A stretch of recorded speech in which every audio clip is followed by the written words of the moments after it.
Okay, now I'm ready. Yeah, one of the questions I wanted you to talk about is your experience teaching hair. Was it um how was that for you? Um, Teaching hair was cool.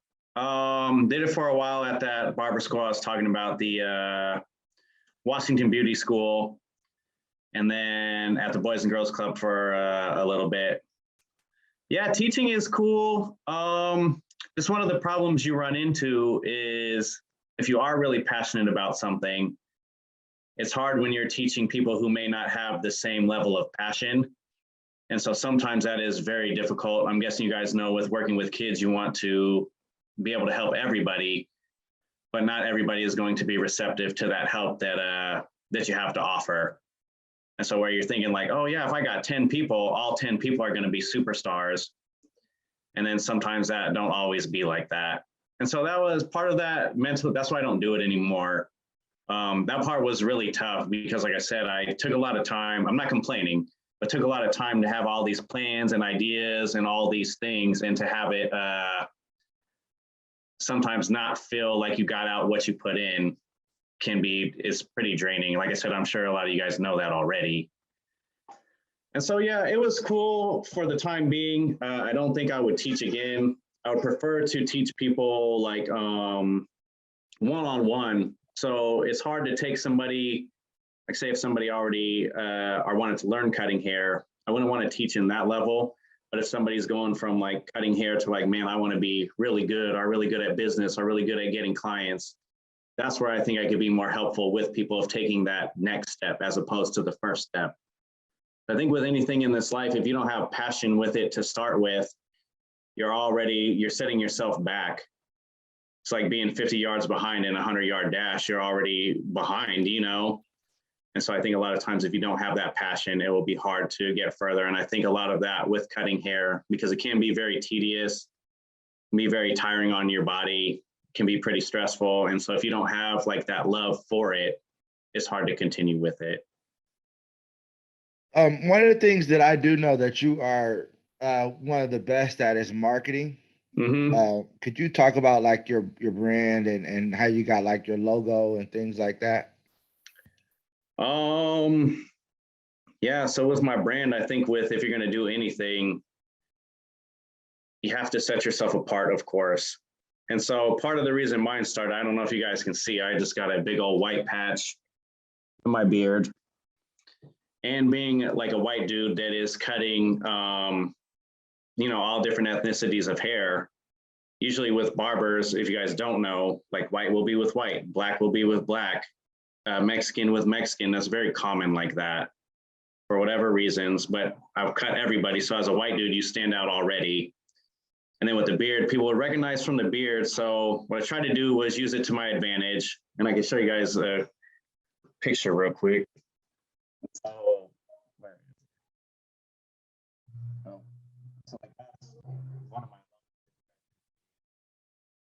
of my, like I said, will really set you apart and different stuff like that. I think the most important part, like how Justin's asking about branding, like if you are going to be branding or anything like that, I just go back to the passion part of it. Like if you don't have the passion for it, you're probably going to lose, because if your only objective is to make money and stuff like that, it's not going to serve the purpose that you think it is. At least it didn't for me. So my main thought when I was marketing was I was so proud and so excited to be cutting hair. Honestly, just wanted everybody to know and to let them know like, hey, I cut hair. And so one thing that I think set me apart in the beginning, I would do haircuts at the Boys and Girls Club, just do free haircuts to get my skills up. And so in turn, whether you're using that as marketing or not, that is marketing yourself, because people are going to talk about that. Say, dang, look at this dude. He may not be good at cutting hair, but he's out here. He's really trying to do this. Boys and Girls Club was one. Another thing that helped out tremendously, we are in the age of social media. So obviously at the time it was Facebook and Instagram were the two biggest things going. And so I started doing Facebook and Instagram pictures, of course. And so the main thing I think that really catapulted me into like getting this stuff really rolling was I just put out there like whoever wants free haircuts can come to the shop and get free haircuts. Like if I've never cut your hair before, come and get a free haircut. And so I think what a lot of people don't want to do, they don't want to humble themselves to do anything for free. And so I think with anything, if you want to be rich with anything, you got to start as poor. And so give out as many free haircuts as you can, talk to as many people as you can, because a lot of that, all those people that started with free haircuts, the day they got their free haircut, they paid for it, they told other people, and those are still people I cut 8 years later. And so just with that, and when I say give out free stuff, you know, when you go places, wherever it is, I don't know, like back in the day, the bank would give you like a free calculator if you had a bank account. Those things sucked. They were trash calculators. They're literally giving you garbage. But if you are going to do something for free, like straight up for free, like do that shit to the best of your ability. I'm giving you $100 haircut for free. I'm not giving you junk and saying, oh yeah, this is a free cut. I'm like maxing out all my skills, all my talents to give this haircut to you for free. And just like when you eat your grandma's dinner, like you feel it's made with love, like you could taste the difference, you know? And I think the same with haircuts or anything that we're going to do. If passion and love is in it, like even if you suck, like eventually you're going to win.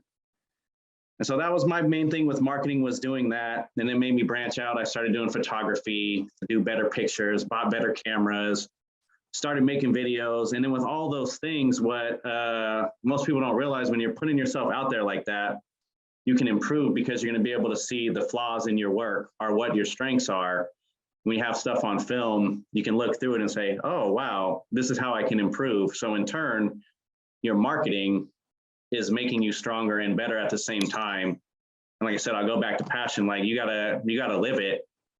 Like if you want to be great at anything or even good at anything, you have to give it your all and be willing to humble and suck at it for a little bit. So hopefully that helps with the marketing idea. For sure. I got another question. I don't want to hog all the questions, but I do have another question that I want you to talk about. How important, you talked about it just a little bit, but like how important is the equipment and things that you use? I know you talked about it with the photography, like you bought better cameras, things like that. How important is that in your craft? I think it's very important, but I'm gonna start like this. If you are currently not LeBron James, you don't need LeBron James shoes. Okay, that's when you're trying to max out all that you've got and all that you've done. Then you max it out. If you go in thinking like, man, I'm gonna buy all this gear, I'm gonna buy the great stuff. If any of you guys played basketball, you know the dude that had all the stuff probably sucked. And that's just the fact of the matter. Like that's why you have all this stuff, because you know the skill doesn't match yet. And so with that, I would say to anybody, if you're trying to start out or starting out, initially, just like with anything, not even just cutting hair, anything, work with what you have just right now. Whatever's in your house, whatever you got, whatever's free, do that today. So if you want to start cutting hair and you only got some crap beard trimmers under the sink, start with that. Maximize what you currently have. Everybody wants to cheat and to go quicker and like, man, if I get this balling thing, I'm gonna be good, you know? But if you don't have the skill set yet, the top of the line thing is not going to help you. So like I said, with comparing it to sport, you don't need the best of the best if you're not there yet. You don't need to do those things just yet. So whatever clippers you have, whatever you have currently right now, start with those things. Whether it's just junk, just start with them, and then you'll get to a point where you say, man, I can't do no better with what I currently have, and then move on to it. So yeah, like some of my stuff, I can show you guys some of the stuff and tell you, like this right here, beard shaver, this is like 350 bucks. So like I said, when I started out, I didn't even have 350 bucks to spend on something. And so now, like you can buy something like that where you want something that is top of the line, because maybe that now with, if I do a fade, I'll use that to shave part of the fade. Say that saves me 3 to 5 minutes each cut. That 350 bucks, I'm gonna make it back within the month. And so it served its purpose. But when you're starting out, don't worry about being fast. Don't worry about nothing. Just worry about maximizing what skill set you currently have. Just at that moment, just max it out. And then, okay, now I need to invest in myself. And so that's what I would say more of what these tools are, is investments in ourselves. Just like I said, even if it shaves off 2 or 3 minutes a haircut, well, say you do 10 haircuts in a day, that's 30 minutes. Now you can add an 11th haircut.